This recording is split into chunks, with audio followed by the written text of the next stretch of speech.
Sobat 100, masih bersama dengan saya, Nur Fitrana dalam program 100 Institute. Kali ini, bab yang akan kita pelajari mengenai bab fungsi linier. Pada bab fungsi linier terdapat beberapa subbab. Subbab yang pertama mengenai definisi dan bentuk persamaan garis lurus. Subbab yang kedua mengenai gradien garis.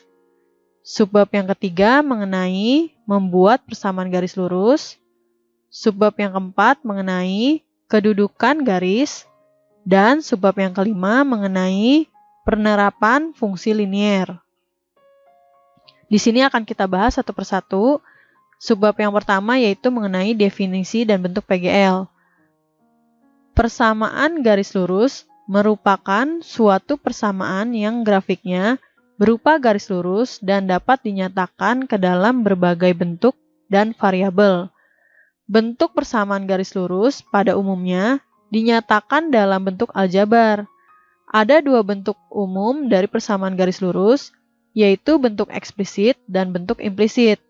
Di bawah ini beberapa contoh untuk menyatakan persamaan garis lurus, yaitu Y sama dengan MX, Y sama dengan A, X sama dengan A, Y sama dengan MX plus C, dan AX plus BY sama dengan C. Selanjutnya, subbab yang kedua yaitu mengenai gradien garis. Gradien dalam matematika adalah salah satu operator dalam kalkulus vektor yang berguna untuk mencari perubahan arah dan kecepatan dalam bidang skalar. Gradien suatu garis lurus adalah perbandingan antara komponen Y atau ordinat dan komponen X atau absis antara dua titik pada garis itu. Gradien suatu garis lurus biasanya dinotasikan dengan huruf kecil m. Selanjutnya, subbab yang ketiga mengenai membuat persamaan garis lurus.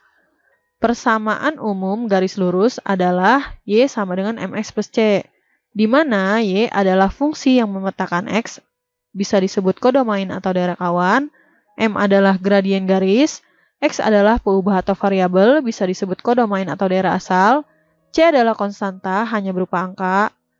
Untuk mencari persamaan garis lurus yang diketahui paling tidak 2 titik dan 1 titik plus gradien. Selanjutnya, subbab yang keempat mengenai kedudukan garis. Ada berbagai macam kedudukan garis, yaitu 2 garis atau lebih dikatakan sejajar apabila garis-garis tersebut terletak pada satu bidang datar dan tidak akan pernah bertemu atau berpotongan jika garis tersebut diperpanjang sampai tak berhingga. 2 garis dikatakan saling berpotongan apabila garis tersebut terletak pada satu bidang datar dan mempunyai 1 titik potong. 2 garis dikatakan saling berimpit apabila garis tersebut terletak pada satu garis lurus, sehingga hanya terlihat sebagai satu garis lurus saja. 2 garis dikatakan bersilangan apabila garis-garis tersebut tidak terletak pada satu bidang datar dan tidak akan berpotongan apabila diperpanjang. Arah garis horizontal mendatar, sedangkan garis vertikal tegak lurus dengan garis horizontal. Kemudian, subbab yang kelima mengenai penerapan fungsi linier. Fungsi linier adalah fungsi dengan variabel bebasnya paling tinggi berpangkat 1. Fungsi linier memiliki manfaat di dalam kehidupan sehari-hari. Salah satu contohnya adalah untuk menentukan jarak dalam kecepatan. Setiap orang yang berlari pasti membutuhkan kecepatan untuk dapat berlari dan berpindah tempat dari tempat yang satu ke tempat yang lain. Jadi itulah subbab-subbab yang akan kita pelajari pada bab fungsi linier.